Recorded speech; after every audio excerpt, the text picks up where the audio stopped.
Alright. Cheese puffs. I even found an orange hoodie. It's very tight on me, you know, keeping my hair very tame right now. I got the bag of Cheetos right here, but I don't want to pick it up because the crinkly sound's gonna be really loud and my ears are gonna bleed. And per request, anybody that doesn't know, which is probably a lot of you, I actually used to like almost only do UFC related ASMR videos because I don't know why. Because people would listen, more people would listen. I'd have people to talk to about the sport and whatever. Because I don't have a lot of people in real life that pay attention to it the way that I do. Like I was just talking about stuff in the sport on like stream just a few minutes ago. Like I can't do that with a lot of people in my life, you know. And I wanted to do a video with these Cheeto puffs, and I wanted to eat like a stack before I leave in a couple hours. Gotta go to my house and blah blah blah blah blah, dinner, blah blah blah. So here we are. Might not be everybody's cup of tea, but it's somebody's, and that's all that matters. Now normally I would pour like Cheeto stuff into like a cup, like a plastic cup, and just like, you know, because I don't have to touch it, because I don't want to fucking touch it and get it on my fingers. But it'd be too loud for the video. I'm gonna get my fingers all messed up for the sake of this video. So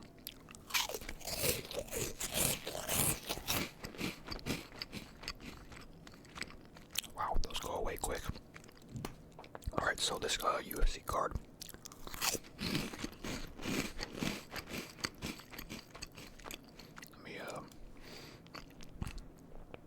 I gotta put it up here in front of me so I can remember everybody that was there.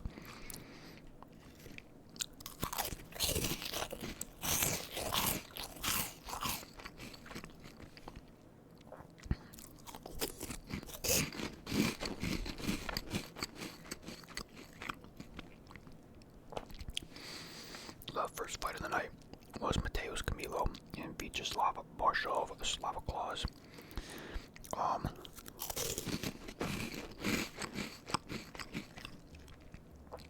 I love Slava. Guy cannot figure out the wrestling side of the game to save his life. He's got an 8-7-1 record now. Basically a 500 fighter.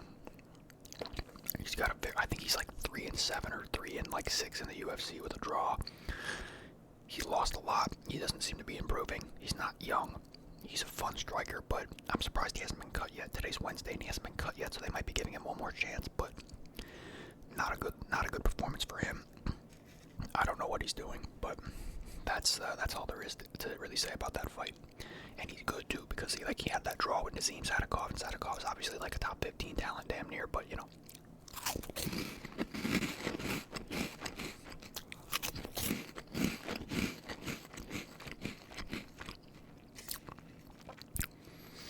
Basangar Susurkayev, Eric McConico. I think Eric McConico's a smidge better than people want to say that he is. And I think Susurkayev, even though he's 11-0, undefeated, and got a knockout win, the guy makes his fights look so weird. He doesn't fight cleanly, he doesn't fight amazingly well, but he finds a way to get the finish against the guys that he needs to get finishes against. But I would expect that he loses a fight pretty soon. He just isn't the most polished guy in the world. But he's fought like 3 times in the last couple months, and that's pretty good for clout and stuff, so. But he's definitely gonna lose a fight soon.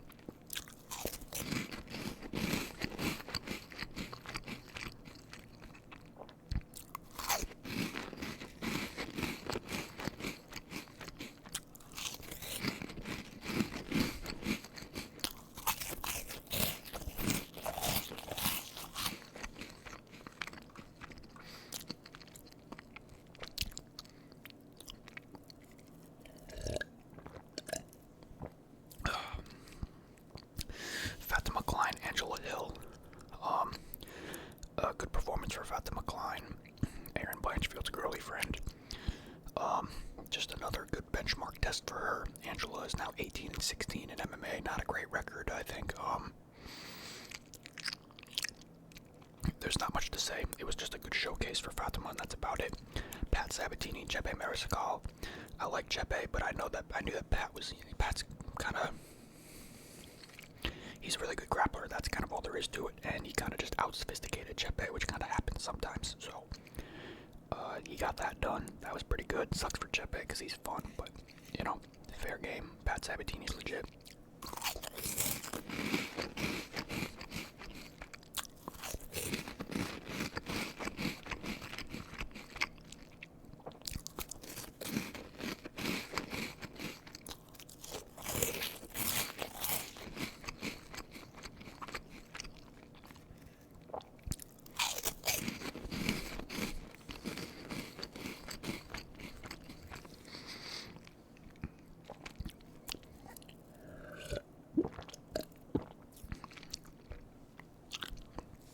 Kyle Dawkins and Gerald Mearshart. You know, if you would have asked us a couple months ago how this would go, you'd probably just think a grappling match. But we all know how Gerald typically loses. He gets hurt and then finished. Kyle comes out of nowhere and knocks out Michel Pereira in the first round, like a month or two ago. And like clearly is a revitalized fighter compared to what he was before he got cut from the UFC a couple years ago. And he went out there and after seeing what he did to Michel Pereira, it's kind of like, oh, he could easily do that to Gerald as well. And he went out there and did it to Gerald, knocked him down, hurt him, and submitted him in all under a minute. Incredible win for him. That's kind of all there is to say because the fight was so short. He's just on a fucking roll right now.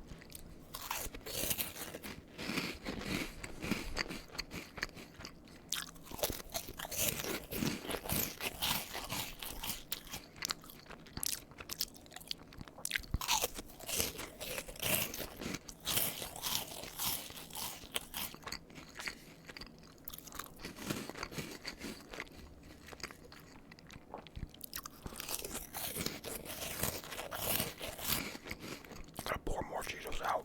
Got a good amount still going here. Alright, Ethan Ewing and Malcolm Wellmacher. Big upset on 48 hours notice. Ethan Ewing, totally legit guy. Looked incredibly good in there, incredibly sophisticated, clean, sharp. One of the highest quality, short notice debut fights opponent performances that I think I've ever seen. I think he showed himself to be a better prospect than not only Wellmacher, but also Sushurkayev, and, you know, that was a top tier performance by him. Malcolm just, you know, the fraud check stuff is a bit dramatic, but at the end of the day, the guy's been knocking people out, and he's got a lot of rep on his name this past year. And he's a 32-year-old, you know, prospect. You can't really be a prospect when you're that old, in a lot of people's opinions. So it was kind of like a now or never kind of thing for him to look good, and he really should have not lost that fight. Like, not should have, but like, that was not. When time is of the essence, and people keep hearing about, you know, how good you're supposed to be, and you lose to a guy on, you know, a couple days' notice, that's just not great. I don't know. It's tough. It's a tough position to be in. Aaron Blanchfield, Tracy Cortez rematch kind of went how I thought. Good to get a finish. That was important. I feel like Aaron, you know, showed that she's like a quality top 5 talent still. And she got the kind of win that I would expect her to get over a middle of the division kind of tier talent in Tracy Cortez. Although Tracy's boxing did look pretty good in the first round, but that was kind of just Aaron being too willing to stand and trade, I believe. And, you know, but either way, like, I don't see Aaron doing anything to Valentina. Aaron got completely shut out by Manon, which I called that, by the way. I taped that fight. Anyway, I thought Rose should have beat Aaron too. I thought Rose kind of just gave up the fight in the last round. It was kind of dumb. Aaron's good, but I don't think she can pose any threat in terms of the championship potential.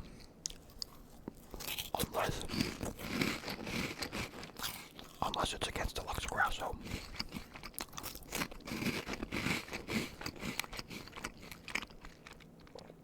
Although she's not the champion, but, you know, you get the point.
say that went how I thought it would. It wasn't incredible. They had a couple of moments on each side of the fight. A couple of big shots, but I can't lie. I thought that would be a bit of a better fight. I thought we would have saw a finish. They didn't give us a whole lot to work with. I liked seeing that Robocop almost got a submission, though. That was kind of cool.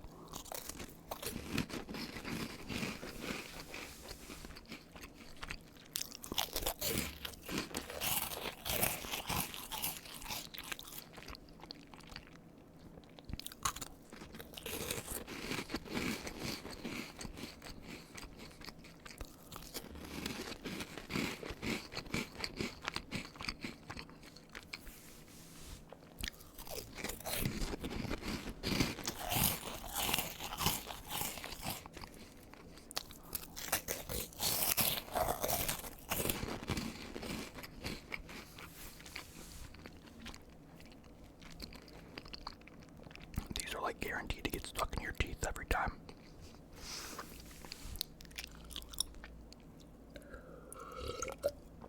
Alright, next fight.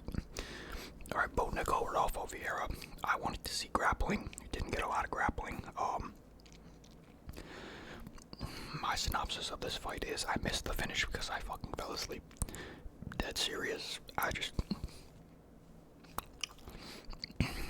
didn't like the matchup. Didn't feel like it did anything.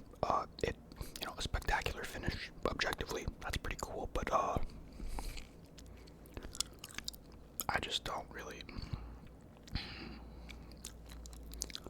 no comment, really, that kind of a whatever fight for me, just being honest. BSD and Dariush, I actually kind of thought, even though BSD is one of my favorite fighters, probably top 3 in my favorite fighters, I kind of thought Beneil could pull this out. Because even though I know his chin is fucked, even though I know that, and I know BSD's got good punching power, I kind of thought that, like, his punching power isn't necessary. It's not like, how do I describe this? Kind of like Arman. This is a bad description because it's a bad comparison because Arman knocked Beneil dead too, but, like, you can have good power, but it doesn't always display itself. And I kind of just thought that it would be a grappling fight and he wouldn't be able to land a clean shot, but Beneil just came out guns fucking blazing, and then to get hit with the shot where he got hit in such close range and so early in the fight when you're fresh, that chin is fucking dead. And I'm not one to call for retirements for a lot of guys, because I know everybody can get more paychecks and there's always winnable fights out there. That was a hell of a fucking chin check and he fucking failed emphatically, and I like Beneil. I think it's time to hang it up, bro.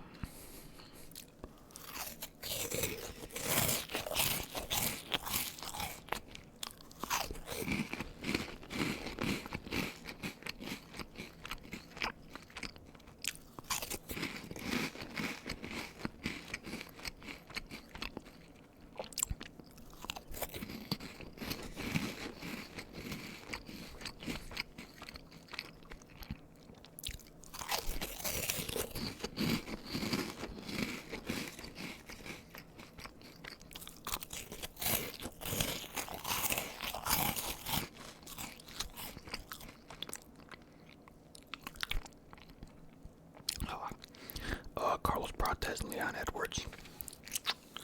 I thought Leon looked very comfortable. I thought he looked good in the whole fight until he lost.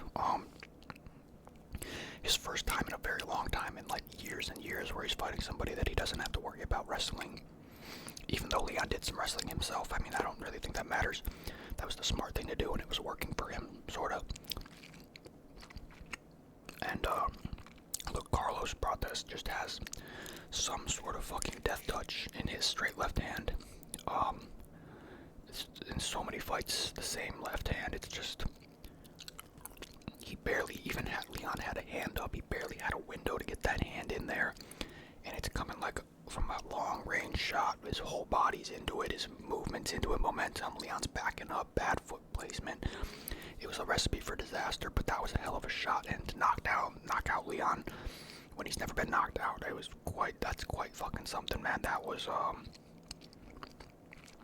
dramatic.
Morales and Sean Brady. I don't know if it's just, that I didn't pay much attention or that I didn't really care much about Michael Morales until this weekend, but I thought we'd see more grappling here. I didn't really realize how much of a knockout guy Michael Morales was compared to his grappling. I had no idea. I don't know how I missed that. But he got a hell of an opportunity against Sean Brady, and he capitalized big time with some big shots. And I started thinking during the week that Sean could get knocked out, but like to go out there and execute like that and hurt him multiple times and put him out in the first round. I mean, bro, he was ranked number 2, and now you took his ranking and now sent him down to, bro, Sean's ranked like number 7 now because how bad he just got his ass kicked. And because Leon fell down to number 9 and stuff, but emphatic performance. He's like 25 years old. He's 19-0, first round finish over a top number 1 contender who easily deserved a title fight if Islam wasn't fighting for it that night. Couldn't be in much of a better position for him, if we're being honest.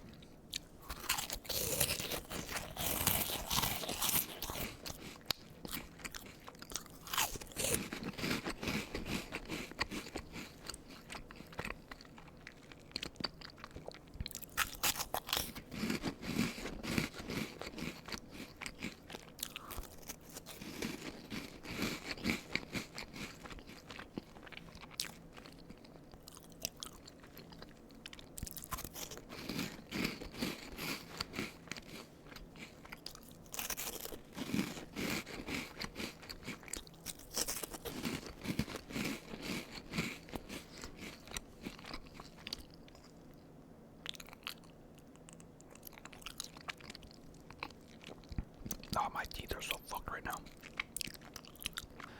Valentina against Whaley kind of went exactly how I thought it would. It felt like not even really a skill thing, just a size thing. It just is what it is. Not only just too much size for like the ground fighting, just in clinches and whatever, it's in the range. It's just not really a feasible matchup for Whaley whatsoever. You go in, you get taken down, and it's just you're kind of stuck. You can't even reach her with your strikes. You blitz in too hard, you get taken down. It was just a stalemate. Not even a stalemate. You were just fucked from the start. It's unfortunate, but that's it felt inevitable to me. Now the main event. This goddamn main event.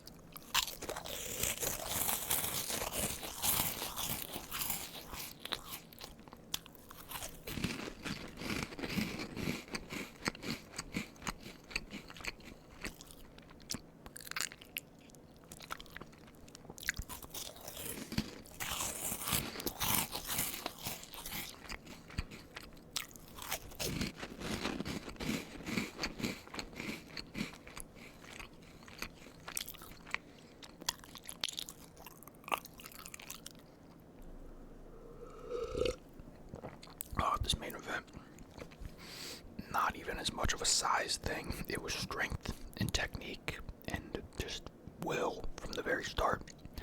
Islam imposed his will the whole way through. I thought his stand-up in general, even though he didn't do a whole lot of striking when he was on the feet, he looked good. I thought he looked cleaner. I thought he looked just better. I liked his movement. I don't really know how to word it because I don't know semantics for fighting and stuff because I don't train and whatever. But I thought he looked good. I thought he looked clean. I thought he looked sharp. I thought he looked defensively responsible. It looked like a good stand-up.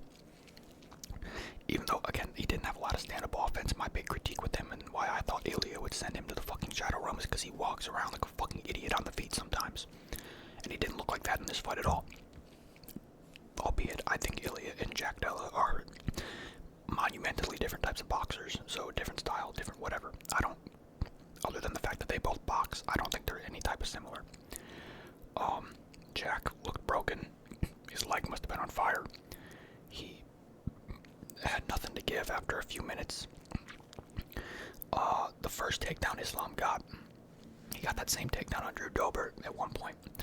I thought, if we were going to sit here and wonder about size and if JDM had good takedown defense, Islam shot in from very far. Got that one leg. He had his head on the inside or on the outside, then moved it to the inside, then moved his leg around it and got that trip off or whatever the order of the operations was. That was a very technical process, takedown or whatever, from a shot that was from very far away that Jack never stuffed. He could never figure it out. And like the fact that he got taken down that quickly by a takedown like that, I just felt like it was fucked from the very start. And Jack did not stand much of a chance. And you know, I've never been too high on Jack. I don't love him. I don't even like. I kind of wish we had a better fight, like competitive wise. Not that I am not. I was pretty entertained by how easily Islam was doing it. I kind of just wish we saw a bit more, and it didn't feel so free. But that's kind of just how it is. Don't think I have much more opinion to give on that. I'm just gonna eat some more Cheetos and then get the fuck out of here and wash these disgusting fingers.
Stuck in my fucking teeth, man.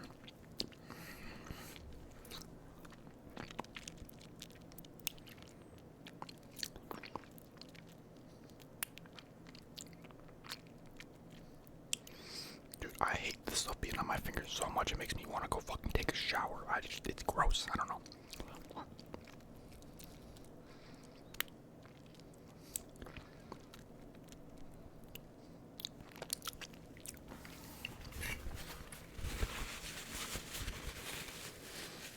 I feel like I need to quarantine my fingers or something. That's just a weird thing to say after I just put them in my mouth, but you know, I hate it on my fingers. I hate it.